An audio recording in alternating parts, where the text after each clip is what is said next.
Бүгүн Актан жан кургатылган ботко кутучасын ачты жана андан бир табак салып жеди. Эгерде Актан салып жеген табактагы кургатылган ботко жалпы кутучадагы ботконун 8%ын түзсө жана ар бир табакка ушундой эле өлчөмдө ботко салып жегенди уланта турган болсо, анда ал дагы кутучадан канча табак ботко жей алат?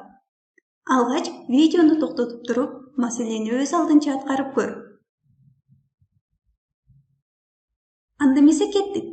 Актан жеген бир табак кургатылган ботко ал 8%га барабар.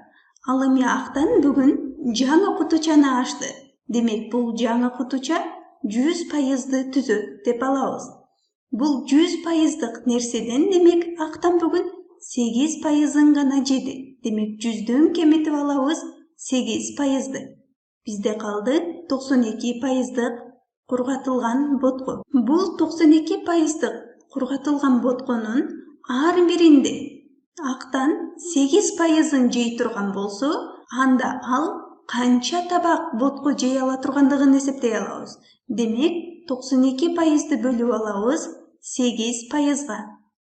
8'ди 11'ge көбөйтсө 88, дагы бизде 4 ашып калып жатат.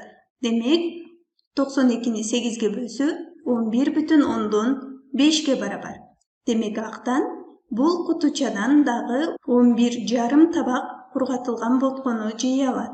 Же болбосо ушул эле амалды мындайча дагы аткарсак болот. Бул 100%дык нерсе.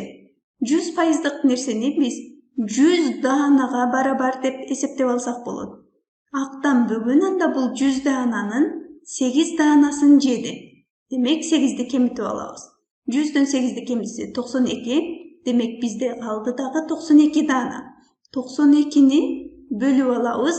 Ар биринде 8 даанадан бөлүп жей турган болсо, демек 92'ни 8'ge бөлөбүз. 92'ни 8'ge бөлсө 11,5'ге барабар.